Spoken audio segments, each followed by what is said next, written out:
blasters, games, and books. We'd like a Star Wars poster, please. Home theater. The more of a success that The Force Awakens is, the more of a success that the merchandising will be. I really have no time for anything else. If you didn't know that a new Star Wars film is coming out in December 2015, then you may be living in a galaxy far, far away. After all, the new film is everywhere, with new toys on shelves, movie trailers online, and even Campbell's soup cans in your local supermarket. But this merchandising is nothing new for Star Wars. Careful, Luke! We've got company! In fact, it's just the latest example of how the original film franchise revolutionized filmmaking and changed the way Hollywood movies make money. Ready to feel the Force? I was always able to see it as more than just a movie. I came at it first through the back of a cereal box instead of at the theater. That was when I first learned the story of Star Wars. That's Chris Taylor, and he's the author of the book How Star Wars Conquered the Universe, the past, present, and future of a multi-billion-dollar franchise. The total dollar amount through the movies, through the prequels, the books that are made, the toys, is there like an actual dollar amount that we could say, this is how much Star Wars has made? Yes. The best estimate that we have, based on the numbers that are already out there from, what was a privately held company, Lucasfilm, is roughly in the region of $42 billion. 42 billion. And 32 billion of that is from merchandising. From Kenner's Star Wars collection, large-size Darth Vader with his lightsaber. You had Kenner, which was making money hand over fist with the toys, and not just the action figures, but all sorts of toys, blasters, board games. The Factors t-shirt company, back in 1977, that produced these very quick, almost knockoff style t-shirts. You had the Weingeroff jewelry firm that made little items of Star Wars jewelry. And it doesn't stop there. Star Wars sold you underwear. It's underoos. Star Wars Boba Fett is here. That means Darth Vader's always near. Fast food. Hello, welcome to Burger Show. We'd like a Star Wars poster, please. I knew it. Cars. And although this may not be officially licensed, Star Wars even sold you Japanese tuna.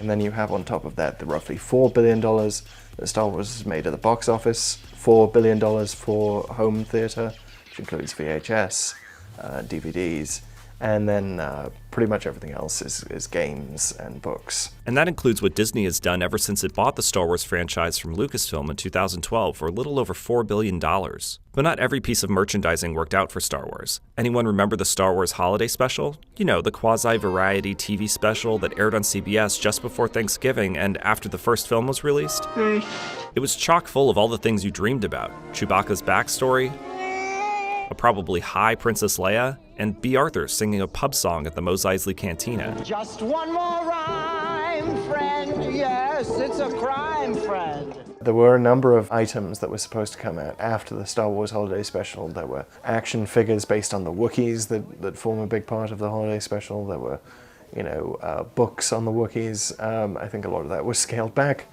when it came out. But no, Lucasfilm thought that was going to be big. If you look at the original scripts for the Holiday Special, it was going to be a bit better than it turned out. It just ended up in the hands of a couple of variety producers who made it way more cheesy than it was intended and flipped the story around, so it was basically unwatchable. Speaking of unwatchable, how about all those prequels? Don't they count as failures too? Misa no think so. They're all profitable.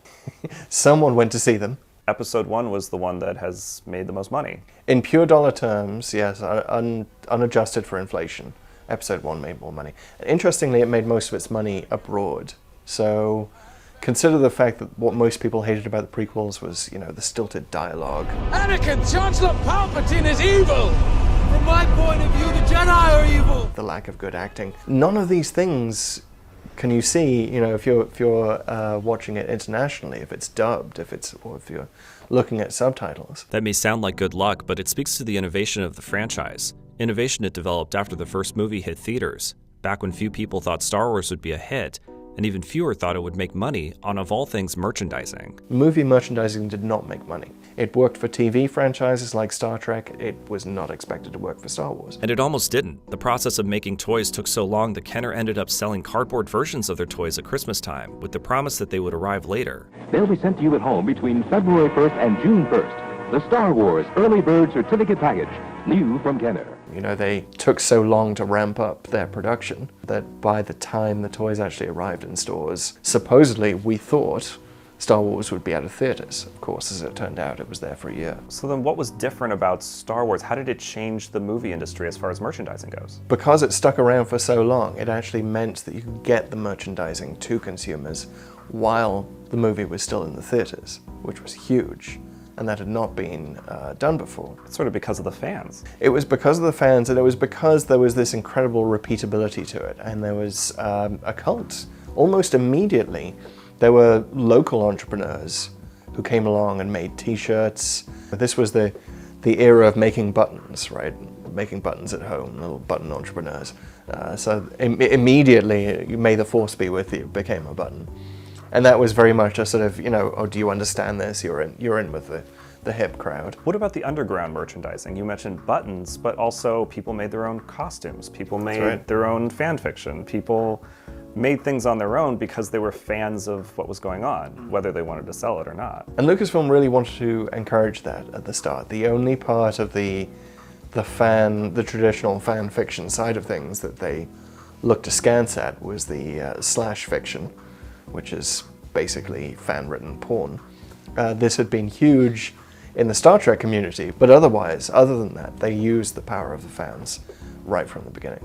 That power is on full display with the R2 Builders, a group of amateur droid engineers who make their own R2-D2s and share their work online. But they tend to spend, on average, I'd say about 10 years on each R2-D2. I mean, it is so meticulous. They're in their garages, you know, honing their metal domes and just trying to get every detail accurate. But in so doing, and in being so obsessed with that goal and tinkering with the R2-D2s, they became so much better than Lucasfilm at building an R2-D2. So they were actually tapped by Kathleen Kennedy, the president of Lucasfilm, to create the R2 that will show in The Force Awakens. So again, you know, treat your fans well and you get this tremendous, not quite unpaid labor, but you know, you get a little skunk works. What kind of Star Wars do you think we'll expect from Disney? I think Disney is very, very smart in the way that it approaches its subsidiaries. If you look at the way it treated Pixar, which was originally owned by George Lucas, still calls it my company. But Pixar was treated like the crown jewels. They could make whatever they want to make. Same was true of Marvel. We almost don't think of Marvel as a Disney subsidiary. And really the same hands-off approach has been taken to Lucasfilm. There's a very much it ain't broke, so don't fix it. Let the nerds who are in charge of the franchise stay in charge. Let the guys in the story group figure out, you know, where all the bits of the universe go.